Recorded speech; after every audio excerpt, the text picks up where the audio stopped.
Hey everyone, welcome back to Interior Gardening. Today we are going to use our Christmas turkey leftovers and make some turkey jerky. So it's a pretty easy recipe. It's very similar to making beef jerky. You can use raw turkey for this recipe. You just have to make sure that your dehydrator will get it up to a proper temperature. Honestly, to save yourself the risk of any sickness or bacteria, I would just use leftover turkey that you have from Thanksgiving or Christmas or any other time you cook a turkey or a chicken or anything similar when it comes to poultry. So this is turkey jerky, but you could also do chicken jerky with the same recipe. So the first thing to have is a pound of your turkey or chicken breast. So you are looking for pieces that are going to be similar to like this, where it's going to be like a piece of jerky, similar to what you would get at beef jerky. If you're using something like this shredded chicken or the turkey, it's just not going to work. It's not going to be like it would work. It's just going to be really crunchy and it's not going to be like that same turkey texture jerky that you're looking for. So just as a note, that's what about a pound of turkey looks like.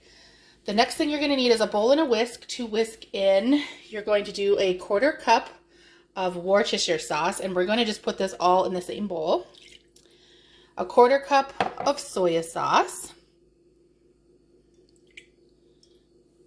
a tablespoon of brown sugar, and you want to use like a dark brown sugar for that to really get that like brown sugar flavor. And then you've got a teaspoon of garlic powder and a teaspoon of onion powder. Put that in there. You are going to look for a tablespoon of smoke, liquid smoke. I don't have any and it's hard to get some around here, so I'm actually going to use a tablespoon of smoked barbecue sauce because I find that works very well in any of my other jerky recipes. And then you're going to need a 1/4 teaspoon of salt. So we've got that all in a bowl here.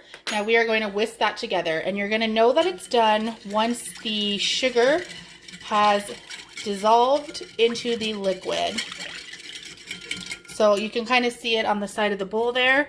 We're just looking for it to mix all and incorporate all that in. So I'm going to whisk for about a minute, and then we are going to marinate our bird in there. So now that it's all incorporated, we're going to put our turkey pieces that have been made into jerky size into our marinade. So as I said, this is a good size piece, so that's good to go in there. And you're going to break pieces like this up into smaller sizes like that as you go and as you put it into the marinade. And the reason for like we want that size is we don't want it so small that it's going to dry really fast and make it crunchy and not very great to eat. But you also don't want the chunks like this too big because it's going to take forever for that to dehydrate. So that's a great size. Thin, about I would say maybe like a 1/4 inch. And yeah, so we're going to do that as we put them into the bowl. So I'm going to go ahead and do that and get them into that bowl. Now the next thing we want to do is coat all of that jerky in the marinade. Make sure you're not seeing any beige or white left of the meat. Really coat that bad boy. I use my hands because I find it's easier than using a fork. If you move it around and grind it around too much, it's going to start falling apart, especially if your bird was cooked really, really nice. And you don't want shredded chicken or shredded turkey to put on there. You still want to try and keep them in jerky sized pieces. So just kind of lightly moving them around with your hand, really getting that coated. And that is a good start. Now we're going to marinate this in the fridge for at least 12 hours. 24 hours is better if you have the time, but a solid 12 hours should do the trick to get those juices into that meat. And so I'm going to just put a piece of saran. I'm going to use the same bowl. Makes life easier. Doesn't waste any Ziploc. So I'm going to put a piece of saran wrap on top, throw that in the fridge for the next 12 to 24 hours, and then we are going to throw it on the dehydrator and we'll go from there. Okay, so we've got our turkey marinated in the fridge for the last 24 hours. Now we are going to throw it onto our dehydrator. So we're going to take our turkey pieces, our jerky pieces there, and we're going to separate them enough to give them enough breathing room on each tray. And then we're going to put it at 165. So I'm going to get this loaded up and then we'll show you what's next. So here I've done one tray just to kind of show you, you're giving it that breathing space on each tray. Okay, I've got all of my jerky inside of my dehydrator and I am setting it to 160, and then I am starting this up. Now I am going to be putting this on for about 6 to 10 hours. It's depending on your dehydrator.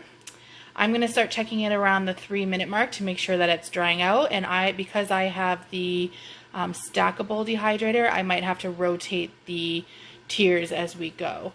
Sometimes if you have a different dehydrator, like the square little mini fridge looking ones, you don't have to do that, but for me, I do. So we're going to come back in about 3 hours and we're going to check to make sure that it's dehydrating. So I'm going to cook this, and at the end I will show you what it is supposed to look like. Okay, so our jerky is done, nice and dry. So you're looking for it to bend, similar to like a leather or a beef jerky that you would buy at the store or that you've made before. So just look for that bend, but make sure it's cooked all the way through because you don't want to put wet meat back into a container. But once you get that nice bend, it's dried out and you got that bend, you are good to go. At this point, you're going to seal it in an airtight container, such as a mason jar, a Ziploc bag, or a Ziploc container. And if you have oxygen absorbers, not necessary, but if you have them, throw one in there. Why not? This jerky will last for a couple weeks. You could put it in the fridge just to be extra safe. And yeah, this is great. So, a good way to use your leftover turkey at the holidays, or chicken. You could do this with chicken. Thanks for following along. We have more great homesteading tutorials, and we will talk to you soon. Bye.